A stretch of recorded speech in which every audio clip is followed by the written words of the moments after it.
Muy buenas tardes, bienvenidos a Contexto Global de France 24. Yo soy Elena Lozano y todo lo que verá a continuación es noticia. Iniciamos. Nuevas protestas en Minneapolis contra las redadas del ICE. Cientos de personas rechazan la presencia de agentes federales tras la muerte de 2 personas a manos de los oficiales. Esto mientras el Departamento de Justicia abrió una investigación de derechos civiles en el caso de Alex Pretty. El gobierno de Cuba denuncia que Estados Unidos pretende asfixiar la economía de Cuba con la amenaza de imponer aranceles a los países que le vendan petróleo. El presidente Miguel Díaz-Canel calificó la medida de fascista y México advirtió de una crisis humanitaria de gran alcance.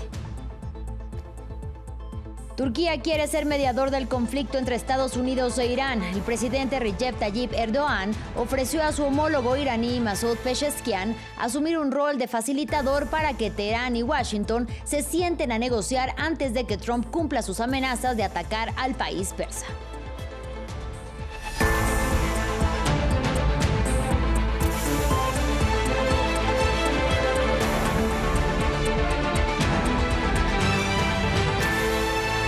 Iniciamos en Minneapolis. Pese a las heladas temperaturas, los ciudadanos salieron nuevamente a las calles. Terrorismo doméstico y paren de atacar a mis vecinos son algunas de las frases escritas en carteles que miles de ciudadanos llevan en mano por las calles de la ciudad.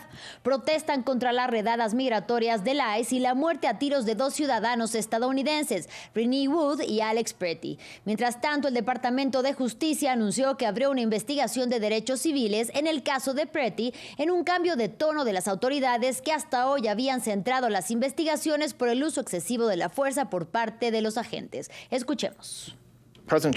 El presidente Trump ha dicho repetidamente que, por supuesto, esto es algo que vamos a investigar. No significa que cada vez que haya un tiroteo relacionado con un agente federal sea algo que se trate en el ámbito de los derechos civiles. Depende de las circunstancias.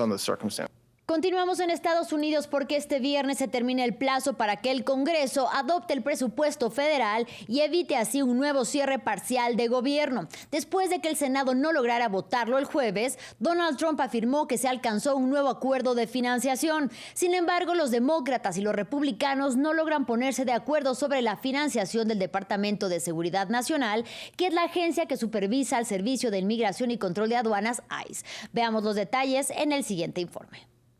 ¿Estados Unidos evitará otro cierre de gobierno? En una publicación de Truth Social el jueves, el presidente Donald Trump anunció que se había alcanzado un acuerdo presupuestario antes de la fecha límite de la medianoche del viernes. Ambas partes se apresuran ahora a buscar el respaldo. Los republicanos y los demócratas del Congreso se han unido para conseguir que la gran mayoría del gobierno cuente con financiación hasta septiembre. Esperemos que tanto los republicanos como los demócratas den el tan necesario voto bipartidista a favor. Tras los disparos contra los ciudadanos estadounidenses Alex Pretty y Renee Wood por parte de los agentes federales de inmigración, los demócratas del Senado bloquearon el jueves la votación del presupuesto para evitar la financiación del ICE a través del Departamento de Seguridad Nacional. En virtud del nuevo acuerdo, la financiación de la agencia se prorrogará temporalmente, pero seguirá estando separada del proyecto de ley del gasto más amplio. Los demócratas siguen buscando cambios en el departamento, entre ellos una mejor formación y directrices sobre cómo deben identificarse los agentes federales.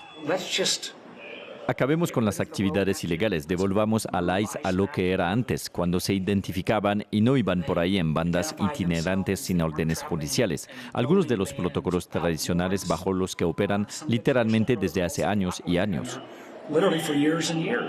El pasado mes de octubre, Estados Unidos vivió el cierre gubernamental más largo de su historia, con una duración de 43 días.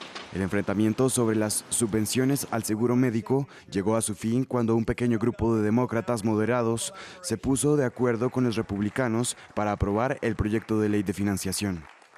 Ahora hablamos de un nuevo capítulo de la guerra comercial de la administración Trump, centrado esta vez en Cuba. Los habitantes de la isla, contra la que Estados Unidos mantiene hace más de 60 años un embargo económico, comercial, pero también financiero, reaccionan a la orden ejecutiva de Donald Trump de imponer aranceles a todo aquel que venda crudo a La Habana.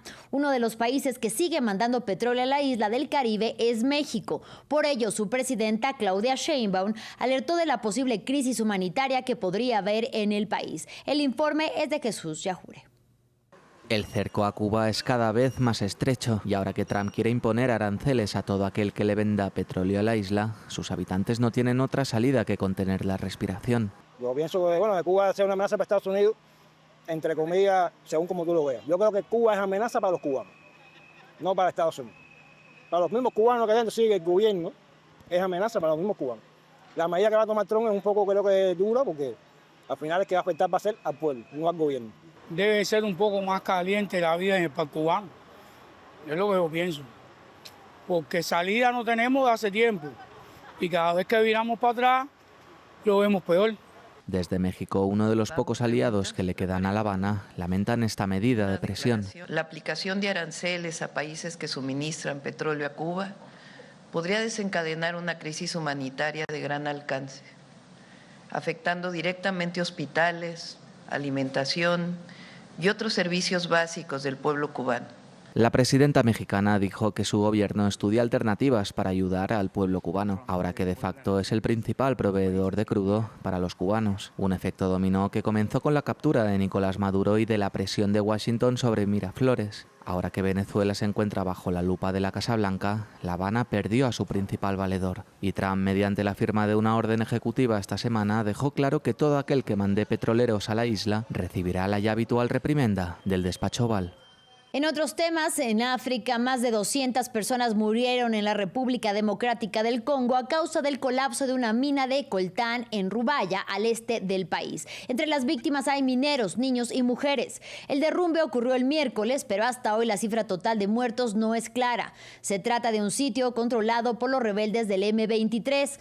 Ahí los trabajadores cavan manualmente para encontrar el metal que es codiciado para fabricar celulares, computadoras, turbinas de gas y componentes aeroespaciales. Como insostenible definió Antonio Guterres la situación financiera de las Naciones Unidas. El secretario general de la ONU alertó que requiere de medidas inmediatas por parte de los Estados miembros, a los que señala de no haber pagado sus cuotas y de exigir la devolución de fondos no utilizados. Sin embargo, el principal reproche es para Estados Unidos, país que en 2025 anunció su retirada de 66 organizaciones multilaterales y la mayoría de ellas agencias de las Naciones Unidas. Escuchemos al portavoz adjunto de la ONU, Farhan Haq. Although more than 150 member states paid their dues last year. Aunque más de 150 Estados miembros pagaron sus cuotas el año pasado, cerramos 2025 con un récord de 1.560 millones de dólares en cuotas pendientes, más del doble que el año anterior. Por lo tanto, a menos que se realicen los pagos o que no nos veamos obligados a gastar, a devolver el dinero que no podemos gastar porque no recibimos el presupuesto, a menos que ocurra una de esas dos cosas, corremos el riesgo de quedarnos sin dinero. Unless one of those two things happen, we face a real danger of running out of money. Finalizamos en Turquía. Ankara se postuló para ser el mediador entre Teherán y Washington. Los ministros de Exteriores turco e iraní se reunieron en la ciudad de Estambul para llevar a cabo una primera toma de contacto. Por el momento, Turquía dijo buscar estabilidad de la región, mientras Irán dejó claro que están abiertos a dialogar sobre el tema nuclear, pero siguen lejos de renunciar a sus capacidades defensivas. Por su parte, el presidente estadounidense Donald Trump dijo este viernes que el país persa sí quiere un acuerdo, pero sin dar más detalles. Nos lo cuenta Albert Naya. Cuando Oriente y Occidente necesitan hablar, la mesa de negociación se erige en Turquía. Erdogan volvió a postularse como mediador, esta vez entre Estados Unidos e Irán, un movimiento que comenzó en el día de hoy en Estambul. La reanudación de las negociaciones nucleares entre Irán y Estados Unidos sobre una base constructiva para reducir las tensiones regionales es vital. Hacemos un llamamiento a las partes para que se sienten a la mesa de negociaciones. El que también fuera ex jefe de los servicios secretos turcos es plenamente consciente que su mayor problema tiene el centro de operaciones en Tel Aviv. Por ello, pidió a Israel poner fin a sus políticas, dijo, de desestabilización. Teherán, por su parte, destacó que una futura negociación no debe depender de un cheque en blanco. Si una de las partes pretende imponer sus exigencias por adelantado, esto ya no es una negociación y la República Islámica de Irán jamás participará en ellas.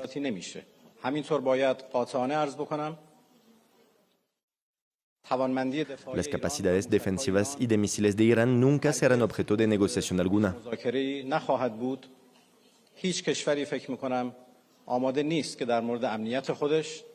Turquía toma en serio unas conversaciones cuyo formato, día y hora siguen en el aire. Sobre el terreno, el país euroasiático no se cansa de pedir estabilidad en la zona, porque Siria, un foco bélico que se alargó durante casi 14 años y generó una crisis de refugiados en la zona sin precedentes, dejó de sangrar. Además, Damasco apagó la insurrección kurda recientemente, lo que también incluye mayor control de la frontera turca. Pero ahora el peligro acecha con el vecino oriental. Por ello, un Erdogan situado entre Oriente y Occidente quiere ejercer de puente y evitar, entre otros factores, otro éxodo migratorio que vuelva a poner en jaque sus arcas o una inestabilidad que vuelva a provocar el renacimiento de grupos armados ya debilitados.